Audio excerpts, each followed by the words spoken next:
guess it's only right for me to start this video by saying that if you're working in the tech industry in any capacity, you need to be applauded. In fact, if you're thinking about getting into the tech industry in any capacity, whether as an accountant, whatever it is, you really need to be applauded. And the reason why this is the case is because this happens to be one of those industries out there currently where you never stop learning, and that is because everything is moving so fast. So you need to keep up with the pace. There are technologies being rolled out by the minute, and because of that, you need to always keep learning.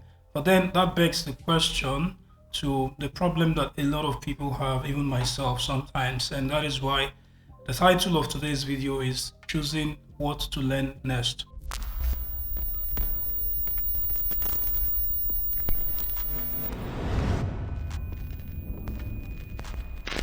Okay, so I think it's only fair for me to say that I'm sorry for a couple of people that have been watching this video and have noticed that the view is different. The reason why I'm going for this is because honestly, shooting with the dark cinematic, beautiful lights behind and all that, shooting with that scene requires a lot of closing the blinds, making the whole place dark, setting up the softbox and all that. And I think it's not really something I want to do, especially with the fact that the weather is awesome now. It's summer.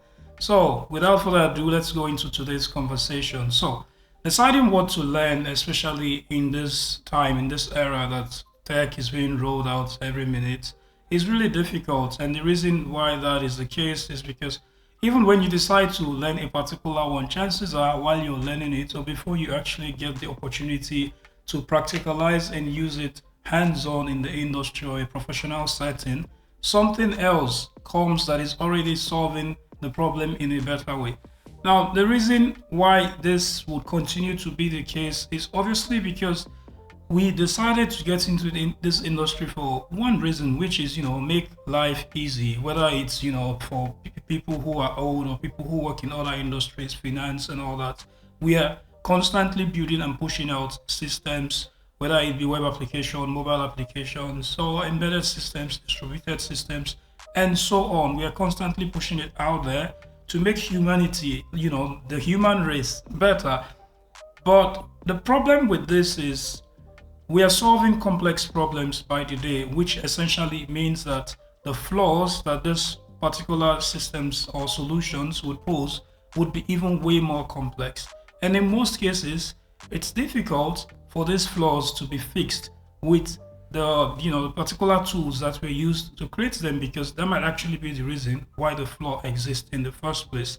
And this is the reason why the only way to fix or meet this particular limitations would be for a particular new tool to be created. Now let's use a real life example, for example. So a perfect example would be, for example, my case, I started learning Terraform over maybe let's say a year, and just a little over a year. And while it's all good and awesome and all that, I got on my current job and I was introduced to something called TerraGrunt. Now, this is something really crazy because again, someone else might be like, oh, why do I have to go through the hassle of learning this new tool? But honestly, in less than 1 hour, I pretty much understood why there was a need to use it. Now, if you've used Terraform and you've never tried TerraGrunt, you really need to try it. And the reason why I'm saying this is immediately you use it, it would make much sense as to all the nonsense that exists with Terraform. I don't want to say nonsense because it's an awesome tool, it's an awesome technology, but there are a lot of stuff that it doesn't do well. Moving further, why would you actually want to learn a new technology or a new tool? There are two reasons why I think that is the case. The first one obviously would be to fix the problems or to know how to fix the limitations that the current tools you're working with already pose to you. Now, bringing it to a real life example, it would make sense for someone who works as a systems administrator in a real life physical data center to learn a cloud technology like AWS or Azure or something like that, even if professionally he is not required to know that. The reason why this is the case is the cloud is the way to go. The cloud is, the way forward. And whether you like it or not, even if you've decided that you want to remain in a corporation or a a business that solely believes that they would forever have physical data centers, chances are there might be particular systems or tools that would require some sort of hybrid setup to be put in place, which means partly cloud, partly physical. So knowing this beforehand makes absolute sense. The second reason why you might need to learn a new technology, obviously, would be to set yourself out there professionally, or to prepare yourself for a particular path you're heading to. So back, say a year and above, or like 2 years ago, before I got into the DevOps space proper, I'd always known that ops is something that interests me, but I never really wanted to like leave the dev path and just go to ops directly, which was the reason why DevOps caught my eye. So while I was doing the research of getting ready and knowing what it takes to actually get into this industry, the one thing I did was go to several multiple job postings to see the technologies and tools that they require you to know before getting hired.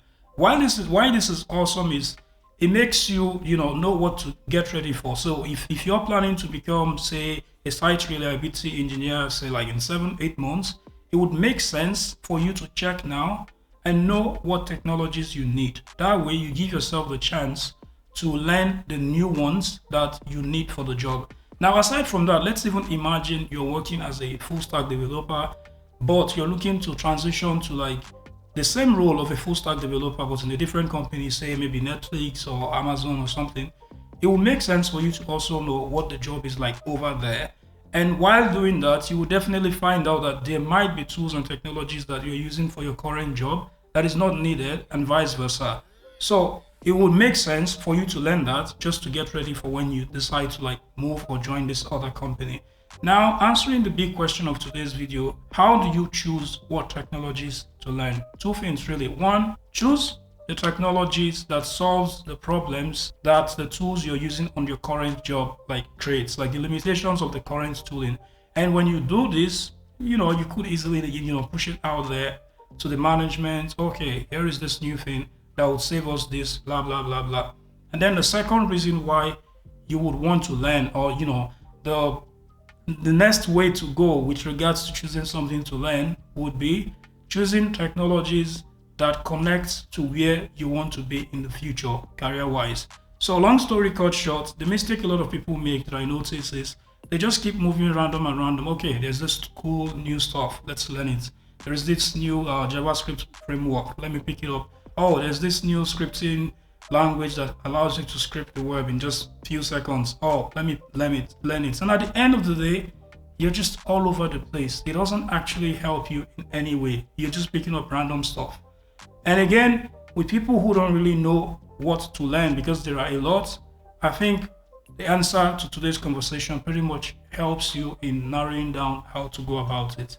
So I'd like to hear your contributions, your suggestions, your feedback, your questions, really, down the comment section. And that's where we end it for today. See you